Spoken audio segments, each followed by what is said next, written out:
Supreme मान्य court में 13 जुलाई 2024 को पूर्ण छत्तीसगढ़ के समस्त न्यायालय में राष्ट्रीय लोक न्यायालय आयोजित किया जाना प्रस्तावित है, जिसमें छत्तीसगढ़ राज्य विधिक सेवा प्राधिकरण एवं राष्ट्रीय विधिक सेवा प्राधिकरण नई दिल्ली के निर्देशानुसार 13 जुलाई 2024 को राष्ट्रीय लोक न्यायालय संपूर्ण देश के साथ साथ जिला रायपुर में तालुका स्तर से लेकर उच्च न्यायालय स्तर तक सभी न्यायालयों में राजीनामा योग्य कारणों में पक्षकारों की साझा नियुक्ति करेगा। लोक अदालत को लेकर हमारे ब्यूरो प्रमुख अखिलेश तिवारी ने माननीय न्यायाधीश रमेश कुमार चौहान से खास बातचीत की। देखिए ये स्पेशल रिपोर्ट।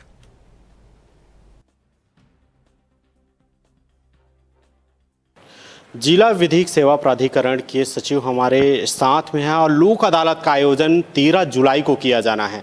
निश्चित तौर पे जो आम जनमानस है वो बढ़ चढ़ के हिस्सा तो लेते ही हैं, लेकिन लोगों के पास सूचना के अलावा अन्य और माध्यम के साथ में किस किस तरीके से पहुंचाया जा सकता है उसके ऊपर खास बात करेंगे। इसके अलावा 13 तारीख को जब लोक अदालत होगा तो कितने जो प्रताड़ित होने वाले जो लोग हैं और प्रताड़ना के बाद अगर न्याय नहीं मिल पाता है, आपसी समझौता की ओर किस तरीके से बढ़ा जा सकता है, इसके ऊपर खास बात करेंगे। रमेश चौहान सर हैं हमारे साथ में। सर, पहला मेरा विषय यही रहेगा कि जो 13 तारीख को लोक अदालत लगने वाला है, किस तरीके से रहेगा, लोगों को किस तरीके से आप मोटिवेट करना चाहते हैं ताकि लोग सबसे ज़्यादा सहभागी और भागीदारी बने इस लोक अदालत? इस वर्ष की ये दूसरी लोक अदालत है, दूसरी नेशनल लोक अदालत है और इस लोक अदालत में जितने भी समझौते योग्य प्रकरण हैं, राजीनामा योग्य प्रकरण हैं, वो सभी रखे जा सकते हैं। एक पक्षकार दूसरे पक्षकार को समझाइश दी जाती है कि ये प्रकरण में आप राजीनामा करिए। आपकी किसी एक पक्षकार की हार नहीं होती, ना ही किसी की जीत होती है, दोनों पक्षकारों की जीत होती है इसमें। और हम सभी लोगों से यह आग्रह करते हैं कि अगर आपका कोई मामला न्यायालय में लंबित है तो आप न्यायालय में संपर्क करिए और इस लोक अदालत के महापर्व में भाग लेकर अपने प्रकरण का निराकरण कर सकते हैं। और हम इस लोक अदालत के संबंध में बहुत वृहद स्तर पर प्रचार प्रसार कर रहे हैं। लोगों के घर घर तक जाकर उनको समझाइश बता रहे हैं इसका फ़ायदा क्या है, इसका नुकसान क्या है। और इस तरीके से जितने भी प्रकार के मामले हो, चाहे जनउपयोगी लोक अदालत के संबंध में हो, चाहे वो नगर निगम से संबंधित हो, पानी का, बिजली का हो, आपसी आस पड़ोस के लड़ाई के संबंध में हो, मोटर दुर्घटना दावा के संबंध में हो, बहुत सारे मामले हैं, प्री लिटिगेशंस के मामले हैं, सभी मामलों को इसमें लेकर हम निराकरण करने का प्रयास कर रहे हैं। और हमें पूरी उम्मीद है कि ये लोक अदालत भी पिछले लोक अदालतों से और ज़्यादा सफल होगी। लोग गांव से आते हैं, बहुत दूर दराज से आते हैं, उनके ख़ास तौर से जब आ जाते हैं तो उनके खान पान की व्यवस्था किस तरीके से रहेगी, उनकी व्यवस्थापन किस तरीके से रहेगी? जी, इसके लिए हमने यहाँ पे लंगर की व्यवस्था रखवाई है ताकि जो लोग दूर दराज से आएँ उनके खान पान में कोई कमी ना रहे। पानी का व्यवस्था नगर निगम से करवाए हैं हमने, उनके रहने के लिए, उनके ठहरने के लिए पंडाल वगैरह लगाया हुआ है।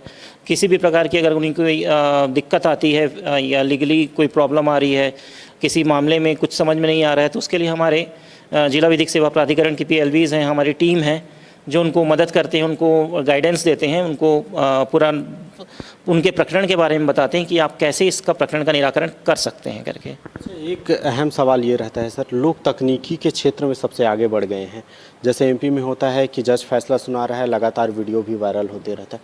क्या तकनीकी के क्षेत्र में भी और तकनीकी के माध्यम से, जैसे YouTube हो गया, Facebook हो गया, सोशल मीडिया, इसके माध्यम से भी लोक अदालत की प्रचार प्रसार किया जा रहा है? जी, बिल्कुल बिल्कुल। इसमें हमने जैसे यातायात के माध्यम से, रेलवे स्टेशंस में जो लाउड स्पीकर है उनके माध्यम से, VC के माध्यम से, हर प्रकार से VC मतलब वीडियो कॉन्फ्रेंसिंग हो गया और इलेक्ट्रॉनिक मीडिया हो गया, आप लोगों के माध्यम से भी हम पूरा प्रचार प्रसार इसमें कर रहे हैं ताकि दूर मतलब वृहद स्तर पे इसका प्रचार प्रसार हो सके।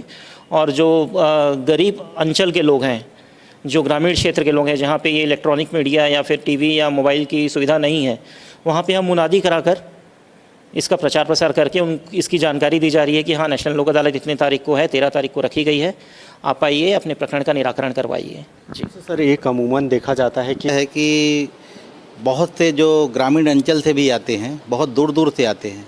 जहाँ तक रायपुर न्यायालय का क्षेत्राधिकार है, वहाँ अंतिम छोर तक के व्यक्ति यहाँ न्याय पाने के लिए आते हैं।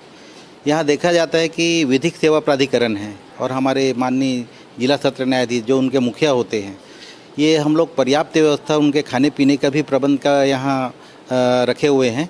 सामाजिक संगठन यहाँ के यहाँ पर हमको एक लंगर भी चलाते हैं, जो कि जितने पब्लिक हैं वो बढ़िया फ्री में मुफ्त में बढ़िया खा सके, वो उनको इस खाने पीने की कोई दिक्कत मत हो। स्वच्छ जल की व्यवस्था करते हैं यहाँ पर, तो ऐसे उनका पूरा ख्याल रखा जाता है। 13 तारीख को जब लोग पहुंचेंगे तो सुविधा तो मिलेगी ही, साथ साथ न्याय जो व्यवस्था है वो उसके ऊपर भरोसा एक जाहिर करने के तौर पे भी देखा जा रहा है। और अलग अलग हिस्से और ग्रामीण अंचल से जब लोग पहुंचेंगे तो और विस्तृत रूप में यहाँ न्याय की व्यवस्था जिस तरीके से रहेगी वो भी एक न्यायप्रियता में भी देखी जाएगी। कैमरा पर्सन दीपेश के साथ अखिलेश तिवारी, एनबी न्यूज़।